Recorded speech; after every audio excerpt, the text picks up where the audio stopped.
will be waived. No. First, we have to adopt the Okay, amendments. we adopt the amendments. Senator Cheney, without moving to objection. adopt the Without amendments. objection. Yes. Step ahead of you. Now I would ask, without objection, that we waive Senate Rule 10.5. Joint Rule 10.5, sorry. Without objection. Okay. Senator Cheney.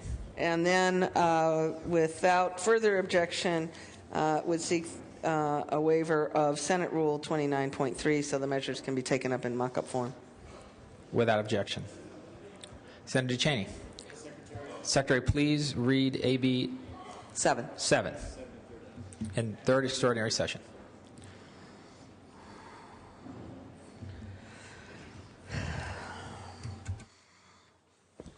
Assembly Bill 7 by Assemblymember Evans, an act relating to state funds and declaring the urgency thereof to take effect immediately. Thank you very much. Mr. President, members, this bill has been amended to recognize the unfortunate fact that the controller believes he will need to issue IOUs starting tomorrow. The controller has therefore sponsored this bill in an effort to try to save as much money as possible on the cost of redeeming those IOUs.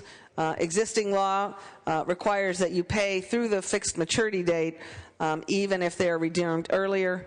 And we incur additional interest. I think it seems an analogy to me like prepaying your mortgage, members, that if we prepay quickly, we don't need to pay the long-term interest. This would allow redemption of outstanding IOUs prior to their maturity dates and only require interest to be paid until it's redeemed rather than all the way to October in the event we are able to redeem them much more quickly and thereby save tens of millions of dollars of interest dollars. I'd ask for your aye vote.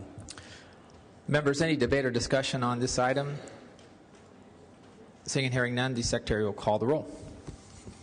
Onnested. Aye. Alquist. Aye. Ashburn. Aye. Benoit. Aye. Calderon. Aye. Cedillo. Cogdill. Aye. Corbett. Aye. Correa. Aye. Cox. Aye. Denham. Aye. DeSaulnier. Aye. Ducheney. Aye. Dutton. Aye. Flores. Aye. Hancock. Aye. Harmon. Hollingsworth. Aye. Huff. Aye. Kehoe. Aye. Leno. Aye. Liu. Aye. Lowenthal. Aye. Maldonado. Negrete McLeod. Aye. Oropesa. Aye. Padilla.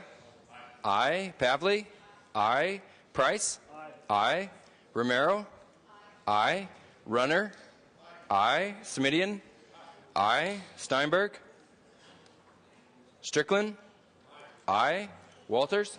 Aye. Wiggins. Wolk. Aye. Wright. Wyland. Aye. Yee. Yee, aye. Mr. President. Ayes 34, noes 0. The measure passes. Senator Ducheney asks immediate transmittal to the Assembly.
Members, the schedule for this afternoon, members, all policy committee meetings in the Senate need to resume and complete your business for the day, and the Senate will be on recess upon call of the pro tem.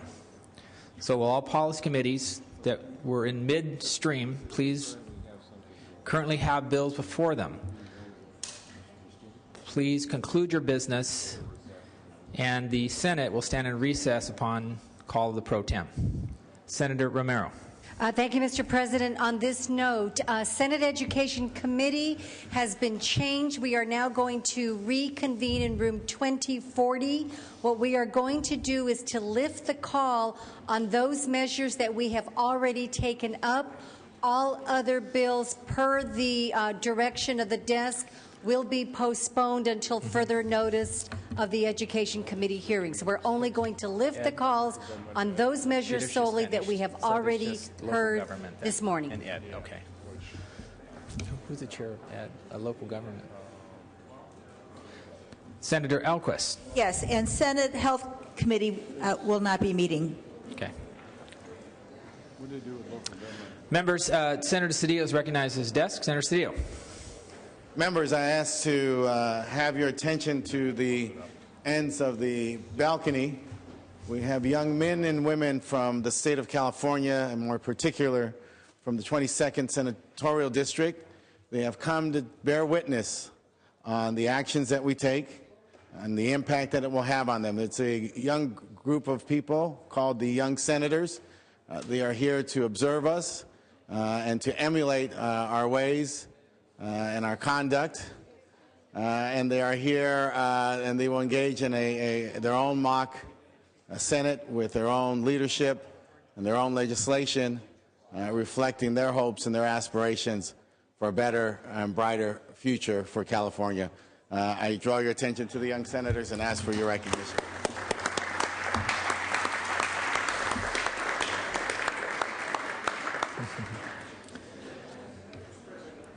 Senator Cox, I recognized at his desk. just wanted the members of the local government to return to 112 for the purpose of closing the session, the committee meeting out. Senator Cox requests that the members of local government report to room 112 to conclude their business. As soon as the president releases from this meeting, and when will that be, sir? I'm sorry, Senator Cox. Now? This would be as soon as the last mic is up. Thank you. Thank you, Senator Cox. Senator Wyland. On condition of the file, I'd just like to briefly say that I commend the pro tem for ending after today committee hearings and focusing on the work at hand. I've recommended this in a letter in early April to the governor and the Big Five. I think I've sent a letter to each of your offices. I have a constitutional amendment that would change the way we operate, so the first year we would do this. I think there's no better example of why we need to do it than the crisis we're in. I think it will help us resolve these issues, and I appreciate that the pro tem has taken this action. Thank you, Senator Wyland. Senator Ashburn, recognizes his desk. Mr. President, for purposes of announcement, those senators serving on the Joint Legislative Audit Committee, please report immediately to the Assembly Rules Committee room. JLAC senators, for purposes of vote only on the measures that have been heard. Upon recess. Members, any other comments? Members, the Senate will now stand in recess upon call of the pro tem.